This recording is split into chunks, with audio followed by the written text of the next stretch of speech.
Jesus Christ இயேசு கிறிஸ்து அப்படிங்கிற அந்த மனிதரை பற்றி நீங்கள் கேள்விப்படாமல் இருந்திருக்க வாய்ப்பில்லை.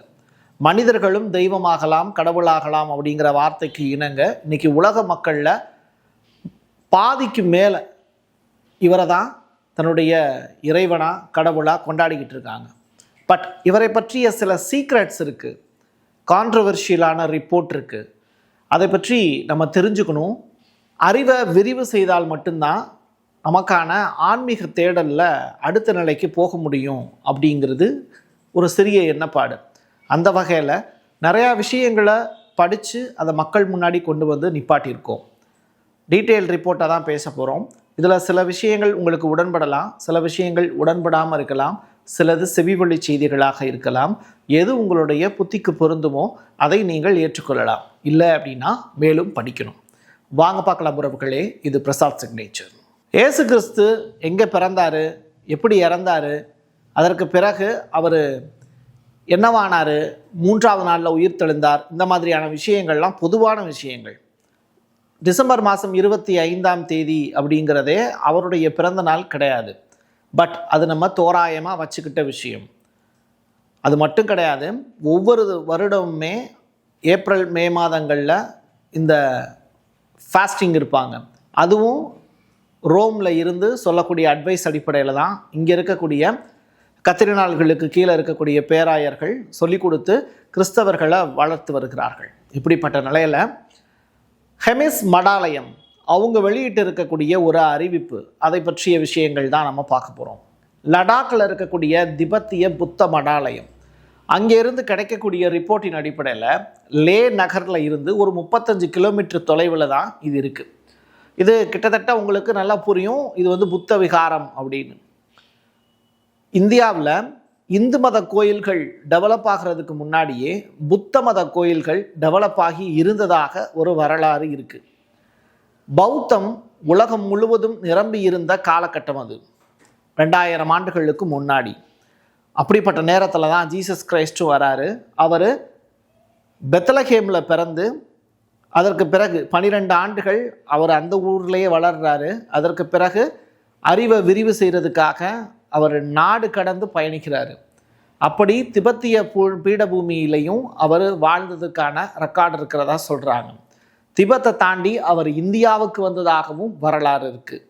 சரி, இப்போது இந்த வரலாறுகள் உண்மையா பொய்யா, அதற்கு நம்ம கிட்ட இருக்கக்கூடிய ஆதாரங்கள் என்ன அப்படின்னு சொல்லி பார்க்கும்போது, இந்த ஹெமிஸ் அப்படிங்கிற மடாலயம், ரஷ்ய பத்திரிகையாளர் நிக்கோலஸ் நோடோவிச் அப்படிங்கிற இந்த நபர், இவர் இந்த லாமாக்கள் அப்படின்னு சொல்லுவாங்க, இந்த மடாலயத்தில் இருக்கக்கூடிய அந்த மெம்பர்ஸ், அவங்க புனித ஈசாவினுடைய வாழ்க்கை வரலாறு பற்றியும், அதாவது ஈசானா யாருன்னா இயேசு கிறிஸ்து, அவங்களுடைய வாழ்க்கை வரலாறு பற்றியும், மனித குலத்தின் சிறந்த மகன் அவர்தான் அப்படின்னு குறிப்பிட்டுறாரு.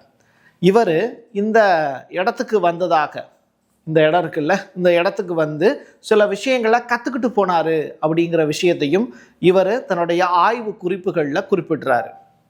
சரி, நல்லா யோசிச்சு பார்த்தீங்கன்னா பைபிள் படித்தவங்களுக்கு நல்லா தெரியும். நான் எல்லா மதத்தினுடைய வரலாறுகளையும் அவங்களுடைய மத புத்தகங்களையும் படிச்சிருக்கேன். இயேசு கிறிஸ்து 13 வயது முதல் 28 வயது வரைக்கும் என்ன செய்தார் அப்படிங்கிற ரெக்கார்டு இன்னைக்கு இருக்கக்கூடிய புதிய ஏற்பாட்டில் கிடையாது. பழைய ஏற்பாட்டில் இயேசுவை பற்றிய வார்த்தைகளே இருக்காது. சரியா? அப்போ புதிய ஏற்பாட்டில் 13 வயது வரைக்கும் 28 வயது வரைக்கும், 13 to 28 இந்த ஆண்டுகள் அவர் எங்கே போனார் அப்படிங்கிற ரெக்கார்டு இல்லை. எங்கே போனார் அப்படின்னு நமக்குள்ள ஒரு தேடுதல் இருக்குல்ல, அதைத்தான் நானும் தேடினேன்.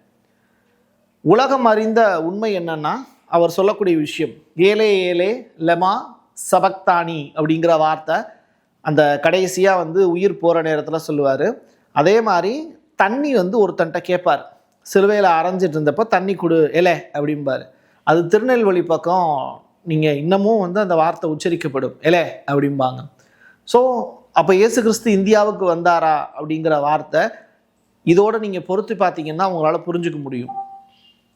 அடுத்ததா நீங்கள் சென்ட் தாமஸ் மவுண்ட் அப்படின்னு சொல்லிட்டு ஒரு இடம் இருக்குது, எங்கே பரங்கிமலைன்னு சொல்லுவாங்க, சென்னையில் இருக்கக்கூடிய மக்கள். அந்த இடத்துல வந்து தாமஸ் அவர் வந்ததாக வரலாறு இருக்குது. அவர் மலையில் போய் அவருடைய ஃபிங்கர் கை விரல்கள் கால் தடங்கள் இருப்பதாக அறிவியல் ஆய்வாளர்கள் கண்டுபிடிச்சு அதை ரெக்கார்டாக ஃபைல் பண்ணியிருக்காங்க. இன்னமும் நீங்கள் போனீங்க அப்படின்னா புனித தோமையாருடைய கை விரல் பதித்த இடம் அந்த இடத்துல காட்சிப்படுத்தப்பட்டிருக்கும். அப்படின்னா இயேசுவினுடைய சீடர் இயேசு இறந்ததற்கு பிறகு, அதாவது 3வது நாளில் அவர் உயிர் தெழுறாரு அப்படிங்கிறது வேற விஷயம். அவரை தேடி அதுக்கு முன்னாடி என்ன பண்ணியிருக்காருன்னா இந்தியா வந்திருக்காரு அப்படிங்கிறது தான் இதன் மூலயமா புரியும். ஸோ தோமையார் அவர்கள் இந்தியா வந்திருக்காரு, சென்னை பக்கம் வந்திருக்காரு அப்படின்னா சென்னையை தாண்டி அவர் கரூரோ சேலமோ கோயம்புத்தூரோ ஏதோ ஒரு ஏரியாவுக்கு ஜீசஸ் கிரைஸ்ட் போயிருக்கலாம். இந்தியா வந்ததற்கான சான்று தான் பரங்கிமலையில் இருக்கக்கூடிய சென்ட் தாமஸ் சர்ச், மலை மீது இருக்கக்கூடிய அந்த சர்ச். இப்போ தான் அது சர்ச்சாக இருக்குது, அப்போ மலையாக தான் இருந்தது. சாந்தோம் சர்ச் இருக்குல்ல, நான் உங்களுக்கு சில உதாரணங்களையும் சொல்ல விரும்புகிறேன். சாந்தோம் சர்ச் இன்னைக்கு சர்ச்சாக இருக்குது. அதுக்கு முன்னாடி 400 ஆண்டுகளுக்கு முன்னாடி அது மயிலை கபாலீஸ்வரர் கோயில் இருக்குல்ல, அந்த கருவறை அங்கே இருந்ததாக தான் சொல்லுவாங்க. இன்னமும் நீங்கள் சாந்தோம் சர்ச்சுக்குள்ளே இருக்கக்கூடிய அந்த கண்காட்சி அரங்கம் இருக்குது, இன்னமும் இருக்குது. அங்கே போனீங்க அப்படின்னா இது மயிலை கபாலீஸ்வரி இருந்த இடம் அப்படிங்கிறதுக்கான குறிப்புகள்லாம் அதில் வச்சுருப்பாங்க. அந்த கோயில் ரிலேட்டடான கல்வெட்டுகளையும் அந்த இடத்துல சேகரித்து வச்சுருக்காங்க. யார்? கிறிஸ்டின்ஸு சேகரித்து வச்சுருக்காங்க. அப்போது 400 ஆண்டுகளுக்கு முன்னாடி இங்கே இருந்த கபாலீஸ்வரி கோயில் கொஞ்சம் கொஞ்சமாக அப்படியே நகண்டு எங்கே வந்துருச்சு, இன்றைக்கி மயிலாப்பூர் பக்கம் இருக்குல்ல, அது முன்னாடி சாந்தோம் சர்ச் இருந்த இடத்துல இருந்தது. இன்றைக்கி சாந்தோம் சர்ச்சுக்கு அதிகமான அளவில் கூட்டம் வர்றது மயிலை கபாலீஸ்வரியை வேண்டிட்டு கூட வரலாம், ஜீசஸ் கிரைஸ்டையும் வேண்டிட்டு வரலாம். ரெண்டுமே அந்த இடத்துல தேடல் இருக்குது. சரி, இப்போது நீங்கள் பாகிஸ்தான் பக்கம் போக வேண்டிய தேவை இருக்குது. இந்தியாவை தாண்டி பாகிஸ்தானுக்கு எதுக்காக போகணும் அப்படின்னா, ஜீசஸ் கிரைஸ்டை பற்றி நம்ம சில விஷயங்கள் தேடும்போது இயேசுவினுடைய கல்லறை 3வது நாள் அவர் உயிர்த்தெழுந்தார் அப்படின்னு சொல்கிறாங்க. அப்போது அவருடைய கல்லறை அடக்கம் செய்யப்பட்ட இடம்னு ஒன்று இருக்கும். அது எப்படின்னா, இயேசுவை அடக்கம் பண்ணது ஜெருசலேமில் பெத்லகேமில் ஏதாவது ஒரு இடத்துல இருக்கலாம், நீங்கள் எல்லாரும் போய் பார்த்துருப்பீங்க. பட் மிடில் ஈஸ்டில் இருக்கக்கூடிய ஒரு ஏரியாவில் அவருடைய உடல் அடக்கம் செய்யப்படுது. அடுத்து அவர் உயிர்த்தெழுந்தார் அப்படிங்கிற ஸ்டேட்மெண்ட்டு. அவர் உயிர்த்தெழுந்ததற்கு பிறகு மீண்டும் சில காலம் வாழ்ந்திருக்கலாம், 5 புலன்களும் காண அவர் வாழ்ந்திருக்கலாம். அப்படின்னா என்ன? நம்ம அவரை தொட்டு பார்க்கக்கூடிய அளவில், என்னைய தொட்டுப்பாரு அப்படின்னு சொல்லும்போது அவருடைய ஈட்டி கிழிச்ச இடத்துல தன்னுடைய சீடர் தொடும்போது அதில் இரத்தமும் நீரும் வடிந்ததாக பைபிளில் கொடுத்துருப்பாங்க. அப்படின்னா மறுபடியும் அவர் வாழ்வதற்கான வாய்ப்பு இருக்குது. அப்போது அவர் பாகிஸ்தானில் சில காலம் வாழ்ந்ததாகவும் சில வரலாறுகள் சித்தரிக்கிறாங்க. அதை யார் சொல்கிறா அப்படின்னா, ரோஷாபால் அப்படிங்கிற இடத்துல யூசு அசாப் அப்படிங்கிற ஒரு கல்லறை இருக்குது. அந்த கல்லறை ஸ்ரீநகர் ஏரியாவில் இருக்குது, இன்னமும் இருக்குது, அதை பாதுகாத்து வச்சுருக்காங்க. சரியா? இது நீங்கள் நெட்டில் தேடினீங்கன்னா உங்களால் கண்டுபிடிக்க முடியும். இயேசு 3ஆம் நாள் உயிர்த்தெழுந்ததற்கு பிறகு அவர் அங்கே வாழ்ந்ததற்கான ரெக்கார்டு இருக்கா அப்படின்னு கேட்டால் நம்பிக்கை மட்டும் இருக்குது. அது யாருக்கிட்ட இருக்குது அப்படின்னா, அகமதியாக்கள் அப்படின்னு சொல்கிறாங்க. பாகிஸ்தானில் இருக்கக்கூடிய ஒரு குறிப்பிட்ட மக்கள், அவங்க இயேசுவினுடைய சொந்தக்காரர்களாக கூட இருக்கலாம். அப்போது இயேசு அங்கே வாழ்ந்தப்போ அவர் ஒரு திருமணமும் செய்திருக்கலாம். அந்த திருமணத்தின் பலனாக அவருக்கு குழந்தைகளும் பிறந்திருக்கலாம், வாய்ப்பு இருக்குன்னு சொல்கிறாங்க இந்த அகமதியாக்கள். சரி, பெத்லகேமில் பிறந்த இயேசு ஜெருசலேமில் அடக்கம் செய்யப்பட்டதாக கூறப்படக்கூடிய வரலாறு உண்மையா இல்லையா? கொஞ்சம் இதை பற்றி நம்ம யோசித்து பார்க்க வேண்டிய தேவை இருக்குது. ஜெருசலேம் அப்படிங்கிற இடம், அங்கே யூதர்களும் இருக்காங்க, கிறிஸ்தவர்களும் இருக்காங்க. இந்த யூதர்கள் யார், கிறிஸ்தவர்கள் யார் அப்படிங்கிறத நான் உங்களுக்கு சொல்கிறேன். 2 பேருமே வேறு வேறையா அப்படின்னு கேட்டால் ஆமாம். கொள்கை அடிப்படையில் வேறு வேறு, இன அடிப்படையிலையும் வேறு வேறு. திருவள்ளுவர் காலமும் இயேசுவினுடைய காலமும் கிட்டத்தட்ட ஒன்றாக இருக்கலாம் அப்படின்னு அறிவியல் ஆய்வாளர்கள் சொல்கிறாங்க. திருவள்ளுவர் தமிழில் எழுதினார். இயேசு கிறிஸ்துவுக்கும் அவர் இந்தியா தமிழகம் தாண்டி பயணிச்சிருக்காரு அப்படிங்கிறதுனால அவரும் தமிழ் அறிந்திருக்கலாம் அப்படிங்கிற அந்த தகவலும் இருக்குது. காற்றில் இன்னமும் இயேசுவினுடைய வாய்ஸ் அதை ரெகக்னைஸ் பண்ணி அவர் எந்தெந்த மொழியிலெல்லாம் பேசியிருக்க வாய்ப்பு இருக்குது அப்படிங்கிறதையும் இப்போ கண்டுபிடிச்சிக்கிட்டு இருக்காங்க. இன்னொரு புறம் இல்லாதோருக்கு உதவி செய்யறதுக்கு மாய மந்திரங்கள் கற்பதற்காக அவர் இந்தியாவிலையும் தமிழ்நாட்டிலும் உலவி இருக்கக்கூடும். அவருக்கான வழிகாட்டுதலும் இருந்திருக்கக்கூடும். அவருடைய சீடர்கள் இங்கே வந்திருக்காங்க அப்படிங்கிறது தான் அதற்கான உண்மையான சான்று. சித்து விளையாடல் செய்கிறதுக்கு, மாய மந்திரங்கள் செய்கிறதுக்கு கற்றுக்கிட்டு மறுபடியும் அவர் மத்திய கிழக்கு நாடு, தன்னுடைய தாய்நாடுக்கே போயிருக்காரு. அப்போது அங்கே கல்வி கற்பிப்பதற்கான சரியான குரு கிடைக்காததுனால இறை தூதனான அவர் அடுத்த ஸ்டெப்பு இந்த மக்களுக்கு ஏதாவது செய்யணுங்கிற நல்ல நோக்கத்தோட இந்தியாவின் பக்கமும் உலகம் முழுவதும் சுற்றி இருக்க வாய்ப்பு இருக்குது. இப்படி தான் உலகம் முழுவதும் ட்ராவல் பண்ணி நிறையா விஷயங்களை தெரிஞ்சுக்கிட்டு இந்த மக்களுக்கு இந்த பீரியடில் எது கொடுத்தா நல்லது அப்படிங்கிறத புத்தரும் முடிவு பண்ணியிருக்காரு. வள்ளலாரும் சொல்லியிருக்காங்க, ஜீசஸ் கிரைஸ்டும் சொல்லியிருக்காங்க, அந்த காலத்தில் நபிகள் நாயகமும் சொல்லியிருக்காங்க, புத்தரும் சொல்லியிருக்காரு. இப்படி நீங்கள் யார் யாரெல்லாம் கும்பிடுறீங்களோ, ஏன் மகாவீரர் கூட அதை சொல்லியிருக்காரு. அந்த காலத்தில் அதிகமான அளவில் பலி கொடுக்கப்பட்டதுனால எல்லா உயிர்களும் இறந்து போயிடும் அப்படிங்கிறதுனால விலங்குகளையும் பறவைகளையும் காப்பாற்றுறதுக்கு பலியிட வேண்டாம் அப்படிங்கிற கோட்பாட்டை கொடுத்துருக்கலாம். ஒரு காலகட்டத்தில் 5 கணவர்களை வச்சு ஒரு பெண் வாழ்ந்திருக்காங்க. அதே மாதிரி கணவனுக்கு 2 மனைவிகள் இருக்கக்கூடிய வரலாறுகளும் சிலை வடிவில் நீங்கள் பார்த்துக்கிட்டு இருக்கீங்க. இன்னைக்கு தேதிக்கு அது ஒத்து வராது. ஒரு கணவனுக்கு ஒரு மனைவி. அப்போது காலங்கள் தோறும் இங்கே தேவைகளுக்கு ஏற்ப கொள்கைகளும் தத்துவங்களும் மாறிக்கிட்டு இருக்குங்கிறத நீங்கள் புரிஞ்சுக்கணும். அவர் வாழ்ந்த காலகட்டத்தில் அங்கே எதுவும் இல்லை, இங்கே குருவை தேடி வராரு. அந்த இடம் அவருக்கு சிக்கி இருக்கலாம். அதே நேரத்தில் மாயமந்திரங்கள்ங்கிறது ஒரு கட்டுச்சோறு மாதிரி. அந்த கட்டுச்சோறு அப்படிங்கிறது ஒரு குறிப்பிட்ட காலத்திற்கு பிறகு என்ன கரைந்து போய்விடும். அதே மாதிரி தான் குருடனை பார்வை கிடைக்க செஞ்சார், முடமானவனை குணமாக்குனார். இது எல்லாமே அவர்கிட்ட இருக்கக்கூடிய சக்தியை பயன்படுத்திய பிறகு அது ஒரு காலகட்டத்தில் ஒரு குறிப்பிட்ட காலம் வரும்போது அது கரைஞ்சு போனதற்கு பிறகு மாயமந்திரம் செய்ய முடியாமல் தான் யூதர்கள் அப்படிங்கிற அந்த மனிதர்கள்ட்ட சிக்கினார். ஒரு பீரியடில் ரோமானியர்கள் ஆட்சி பண்ணாங்க, அவங்க கூட யூதர்கள் ஒட்டிக்கிட்டாங்க. இன்றைக்கி நம்ம கருவறையில் இருக்கக்கூடிய மிக முக்கியமான நபர்கள் யாரை சொல்கிறேன்னு உங்களுக்கு தெரியும், தமிழ்நாட்டு கோயில்களில் இருக்கக்கூடிய நபர்கள். அவங்களும் யூதர்களும் வேறாக இருக்கலாம், ஆனால் ஒரு தொடர்பு இருக்குது அவங்களுக்குள்ள.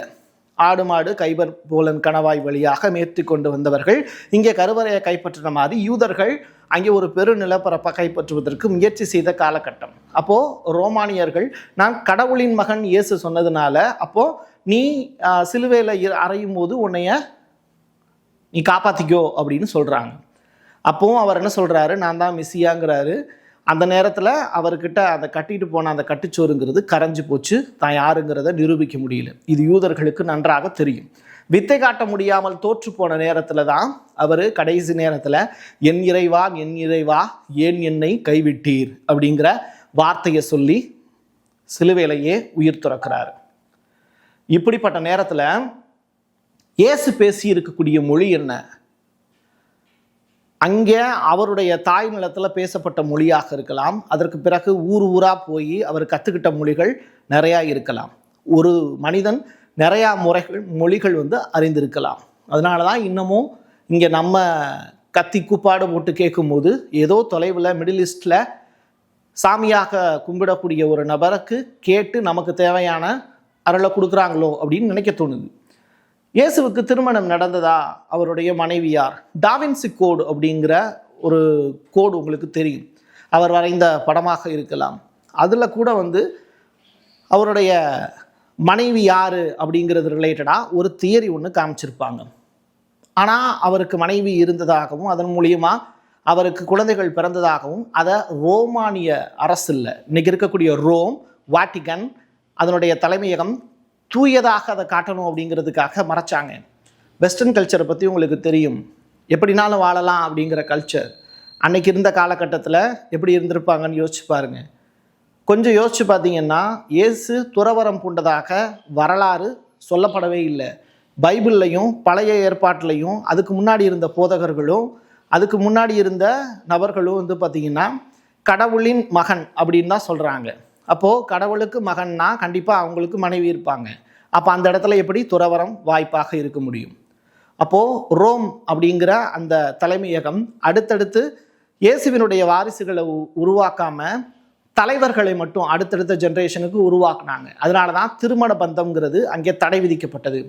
அதனால தான் இயேசுவையும் கல்யாணம் ஆகாதவராக காமிச்சாங்க.